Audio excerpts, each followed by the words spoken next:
Have you ever wished you could make friends easily? What about getting people to agree with you? Dale Carnegie's book, How to Win Friends and Influence People, can help. This book has sold millions of copies worldwide. It teaches simple but powerful techniques to improve your relationships. Carnegie believed understanding people is key to success. When you can connect with others, you can achieve amazing things. This book gives you the tools to do just that. This book isn't about manipulating people. It's about building genuine, strong relationships. Whether you're a CEO or a student, these principles can change your life. Let's explore these powerful ideas and see how they can work for you.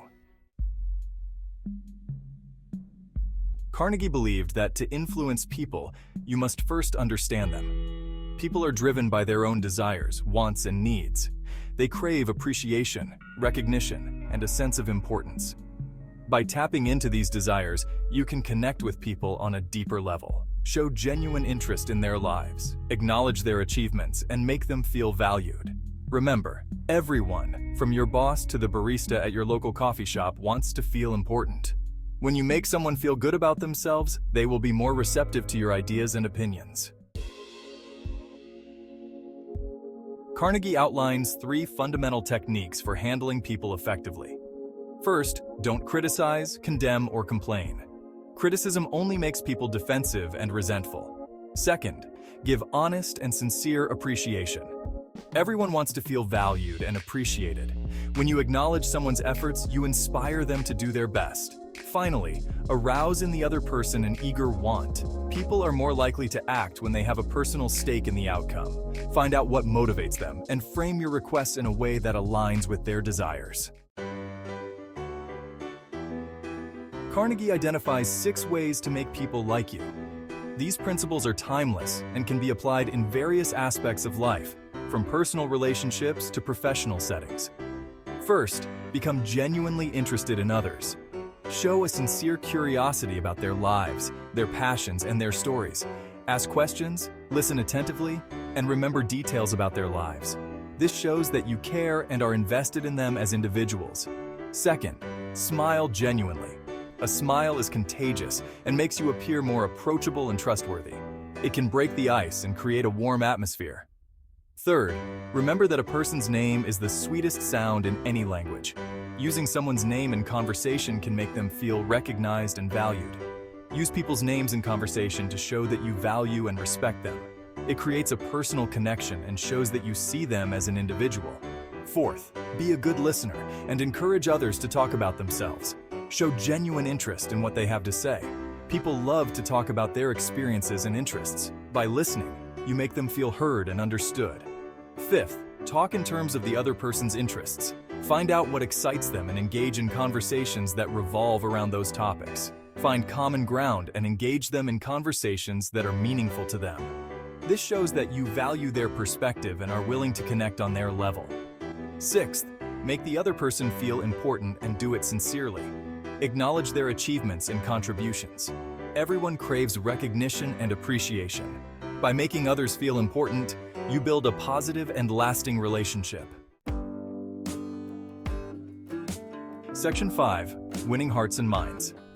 To win people to your way of thinking, Carnegie suggests several strategies.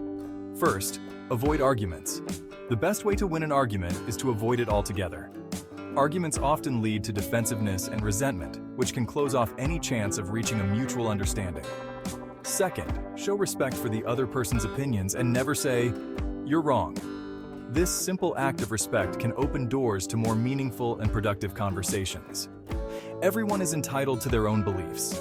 Acknowledging this can help create a more open and accepting environment where ideas can be shared freely.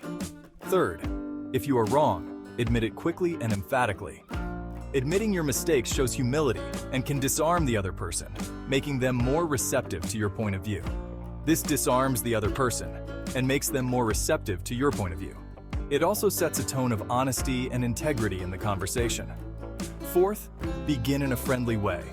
A warm and friendly approach can set a positive tone for the entire interaction. People are more likely to listen to you if they feel that you are on their side. Building rapport and showing genuine interest in the other person can go a long way. Fifth, Get the other person saying yes, yes immediately. Start with points of agreement to build momentum.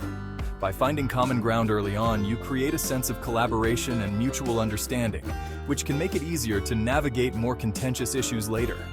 These strategies are not just about winning an argument, but about building lasting relationships based on mutual respect and understanding. By applying these principles, you can create a more harmonious and productive environment in both your personal and professional life. Remember, the goal is not to defeat the other person, but to find a path forward together. Winning hearts and minds is about creating connections that foster growth and collaboration. Section 6. The essence of leadership. Carnegie believed that true leadership is not about commanding or demanding, but about inspiring and influencing others. It's about creating a vision that others want to be a part of and guiding them towards that vision with enthusiasm and passion. To be an effective leader, you must be able to get people to want to do what you want them to do. This involves understanding their motivations, their desires, and their fears.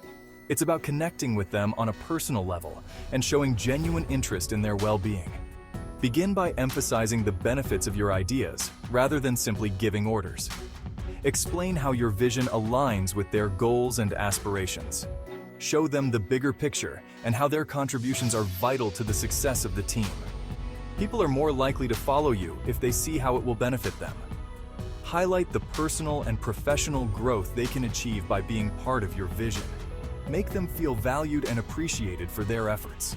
Make the other person feel that the idea is theirs. Encourage them to take ownership and pride in the project. This sense of ownership fosters a deeper commitment and a stronger drive to succeed. People are more invested in ideas that they believe they came up with themselves. Throw down a challenge. Challenges stimulate creativity and innovation, pushing people to think outside the box and come up with unique solutions. People are often motivated by competition and the desire to prove themselves. Use this natural drive to your advantage by setting clear, achievable goals and recognizing their accomplishments along the way. Challenge them to rise to the occasion. When people are given the opportunity to prove their capabilities, they often exceed expectations. Celebrate their successes and learn from the challenges, creating a culture of continuous improvement and mutual respect. Section 7.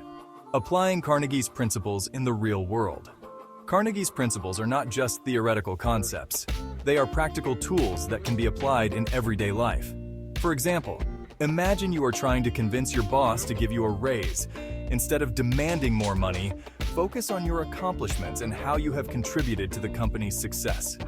Express your desire for growth and development within the company.